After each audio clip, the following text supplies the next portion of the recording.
chose promise, chose due. Comme convenu dans une vidéo précédente, je vous ai dit que j'allais faire une vidéo sur les 7 signes qui montrent réellement qu'une femme vous utilise. Tu peux aimer vraiment la femme, tu es fan de tabou, comme on dit en Côte d'Ivoire, mais par moments, ce n'est pas réciproque. Et on t'appelle le mougou. À midi, on appelle le mougou celui qu'on exploite pour ses faveurs financières et pour qui on n'hérite absolument rien.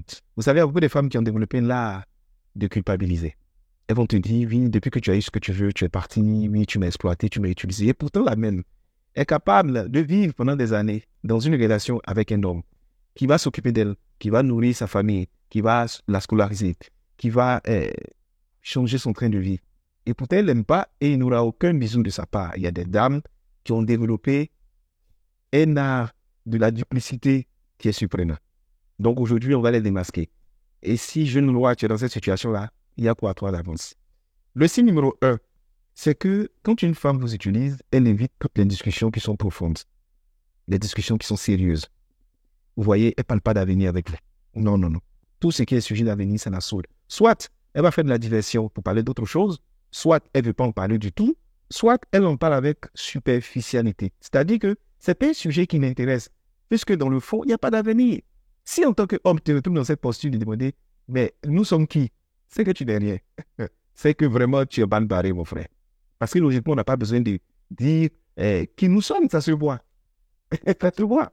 Donc, si elle fuit les engagements, elle fuit les sujets qui sont sérieux, les sujets qui parlent d'avenir, les sujets qui parlent de vous deux, vraiment, ce n'est pas bon signe.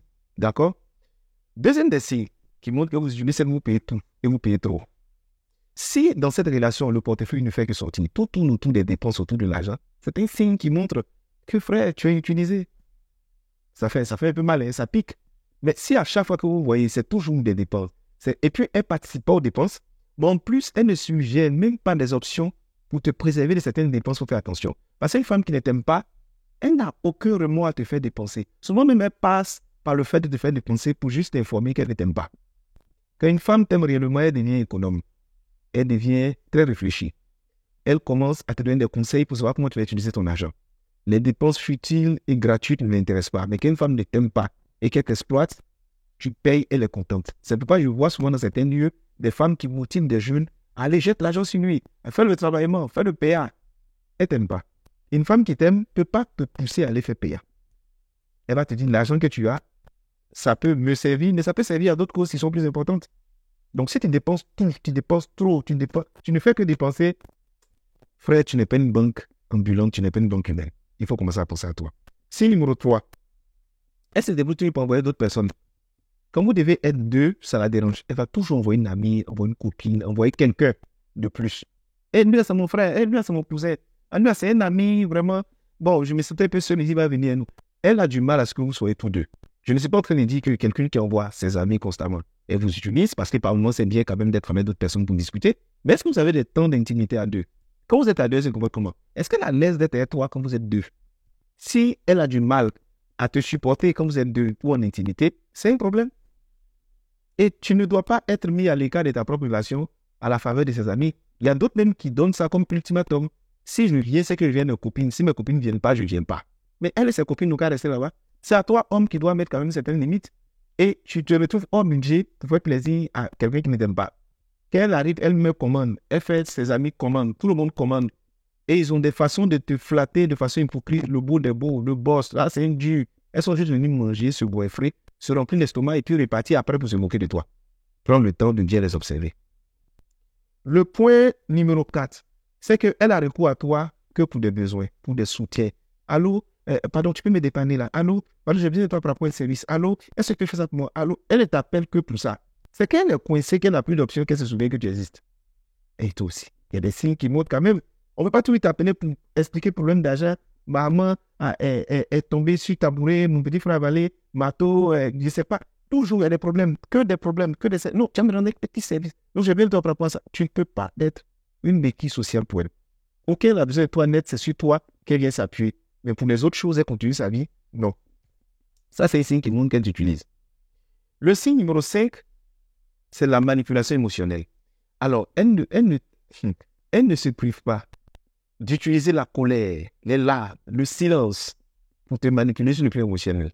C'est-à-dire qu'elle peut mal se comporter. Si tu lui dis que ce qu'elle fait, c'est pas bon, Elle te répond par le silence, par le mépris ou par des mots qu'elle n'a pas raison. C'est-à-dire, pour une petite question simple comme ça, elle peut péter les câbles.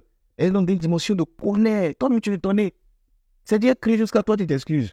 Et souvent, elle exploite les larmes. Elle te demande quelque chose, tu lui dis que tu n'as pas. Elle commence à pleurer.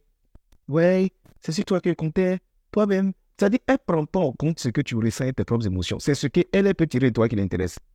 Ça, c'est un signe. Quelqu'un qui pleure facilement. Quelqu'un qui s'énerve facilement. Et quelqu'un qui garde le silence facilement. Dans une relation, souvent, elle ne sent rien, elle t'utilise. Et quand vous faites des disputes, là, c'est toujours toi qui dois partir vers elle pour lui dire vraiment, excuse-moi, il n'est pas bien. Si toi, tu gardes le silence, elle garde le silence pendant tout le temps. Tu es seul dans la relation, cher ami. Le signe numéro 6, elle a des comportements qui sont incohérents. Il n'y a pas de cohérence. Elle peut être proche de toi tout de suite et puis les minutes qui suivent, elle est distante. En même temps, elle est sur son téléphone. En même temps, elle veut te parler. C'est-à-dire, elle est bizarre. Tu ne peux pas la freiner. Il y a une incohérence. C'est-à-dire, elle dit, on va passer du bon temps. Vraiment, ça va bien. Elle arrive, elle te salue, elle rit tout. Et puis, tout de suite là, elle a changé de mine. Quelque chose est énervé dans le coin. Elle n'est pas. C'est-à-dire, elle peut être contente, rire, se fâcher, pleurer. Inconstante et incohérente. Le dernier point, sinon le 7e point, c'est qu'elle t'isole des autres. Oui, elle t'isole des autres. Elle veut que tu sois seul pour qu'elle puisse bien te plumer. Les amis, elle les éloigne. Tes parents, même quand ça le connaît, elle les éloigne. Tous ces conseils qu'elle donne là, c'est pour que tu le trouves seul. Lui, elle n'est pas bon. Il faut t'éloigner de lui là. Lui là, il ne faut pas faire. Tes propres connaissances t'appellent pour te demander de l'aide. Elle dit non, il ne faut pas donner à lui là. Il ne faut pas faire à lui là. Lui qui est là-bas n'est pas bon. Ça dit tout doit venir qu'à elle. Et les autres ne doivent pas venir. Elle veut pas, les amis, les proches, elle ne veut pas les connaître. Sois isolé, sois seul et sois à moi pour que je puisse bien grossir dans ton argent. Donc voici quelques signes. Ces signes ne sont pas exhaustifs, c'est des points que j'ai nommés. Si vous en connaissez, n'hésitez pas à écrire en commentaire. Mais en vérité, je m'adresse maintenant aux femmes. Il y a d'autres qui utilisent les charmes pour exploiter les hommes. Souvent, ton mariage est bloqué là. Ce n'est pas les sorciers. C'est les hommes que tu as escroqués pendant tout ce temps-là. C'est eux les prières et le karma réunis qui sont contre toi. Si vous n'aimez pas les gens, n'aimez pas leur argent. Si quelqu'un ne t'intéresse pas, que ce qu'il peut t'apporter ne t'intéresse pas non plus. Vaut mieux dire à quelqu'un, c'est pas la peine, on s'arrête là, que de faire espérer cette personne et qu'elle a fait, la personne ne va rien recevoir. C'est pourquoi il y a d'autres hommes aujourd'hui où il a payé la boisson, tu es en train de boire comme ça net, il est en train de réserver la chambre d'hôtel. Tellement ils sont traumatisés. Ils ont peur, ils se disent, je ne veux pas être utilisé, je ne veux pas être exploité. Donc, le poulet qui est dans ton ventre là, il faut que lui enlève ce qu'il a mis en toi. Il faut que lui enlève ça. Les relations sont des millions de choses. Donc, bon, écoutez, c'était les 7 signes que je voulais partager avec vous. Pour les hommes qui sont dans cette situation, il y a quoi avant? C'est la vie. Apprenez de vos erreurs et la prochaine fois, faites attention à vous.